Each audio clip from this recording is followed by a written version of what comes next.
తెలంగాణ రాష్ట్రంలో కాంగ్రెస్ పార్టీ అధికారంలోకి రావడానికి వారు ఇచ్చినటువంటి హామీలలో అతి ముఖ్యమైనది బీసీలకు సంబంధించి తప్పకుండా తెలంగాణలో కుల గణన చేసి కులాల వారీగా తామాషా ప్రకారం మీకు రిజర్వేషన్ కల్పిస్తామనేటువంటి మాట. అదేవిధంగా ఇక్కడ ఉన్నటువంటి 22% రిజర్వేషన్ను పెంచి 42%కి రిజర్వేషన్ తీసుకెళ్తామని చెప్పి కామారెడ్డిలో వారు కర్ణాటక ముఖ్యమంత్రి వారి ద్వారా వీరు ప్రకటన చేయించి డిక్లరేషన్ను రిలీజ్ చేయించి అది తెలంగాణలో ఉన్నటువంటి బీసీల ఓట్లు దండుకొని అధికారంలోకి వచ్చినటువంటి కాంగ్రెస్ పార్టీ ఈరోజు మళ్ళొక్కసారి బీసీలను మోసం చేసేటువంటి ప్రయత్నం చేస్తూ ఉంది. ఈరోజు 77 సంవత్సరాలుగా కాంగ్రెస్ పార్టీ స్వాతంత్రం వచ్చినప్పటి నుండి కూడా బీసీలను మోసం చేస్తూ ఉంది. మళ్ళొక్కసారి అదే ప్రయత్నం చేస్తూ ఉంది. ఈరోజు హడావుడిగా తెలంగాణలో స్థానిక సంస్థల ఎన్నికలు చేయడం ద్వారా మరి ఇక్కడ ఉండేటువంటి బీసీలు పెద్ద ఎత్తున నష్టపోయేటువంటి అవకాశం ఉంది.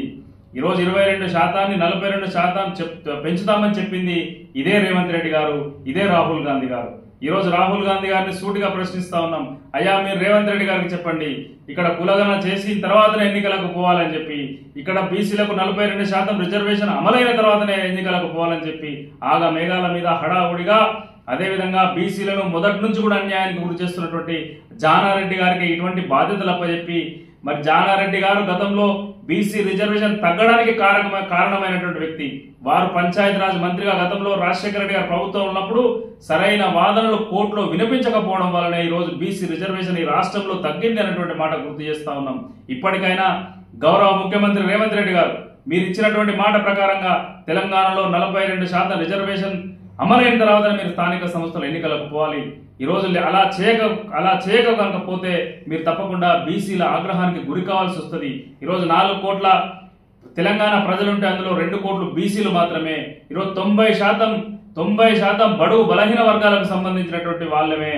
ఈరోజు బీసీలు, ఎస్సీలు, ఎస్టీలు అందరం కూడా కలిసే మీ అగ్రవర్ణాల కుట్రలను ఛేదించి తప్పకుండా మీకు గుణపాఠం వచ్చే విధంగా మా కార్యాచరణ ఉంటుంది అనేటువంటి మాట ఈ సందర్భంగా గుర్తు చేస్తా ఉన్నాం.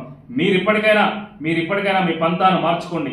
హడావుడిగా చేయాలనుకునేటువంటి స్థానిక సంస్థల ఎన్నికలను మీరు రిజర్వేషన్ అమలు చేసిన తర్వాతనే చేయాలని చెప్పి ఈ సందర్భంగా గుర్తు చేస్తున్నాం. లేకపోతే బీసీల ఆగ్రహానికి ప్రభుత్వం గురికాక తప్పదనేటువంటి విషయాన్ని ఈ సందర్భంగా తెలియజేస్తా ఉన్నాం.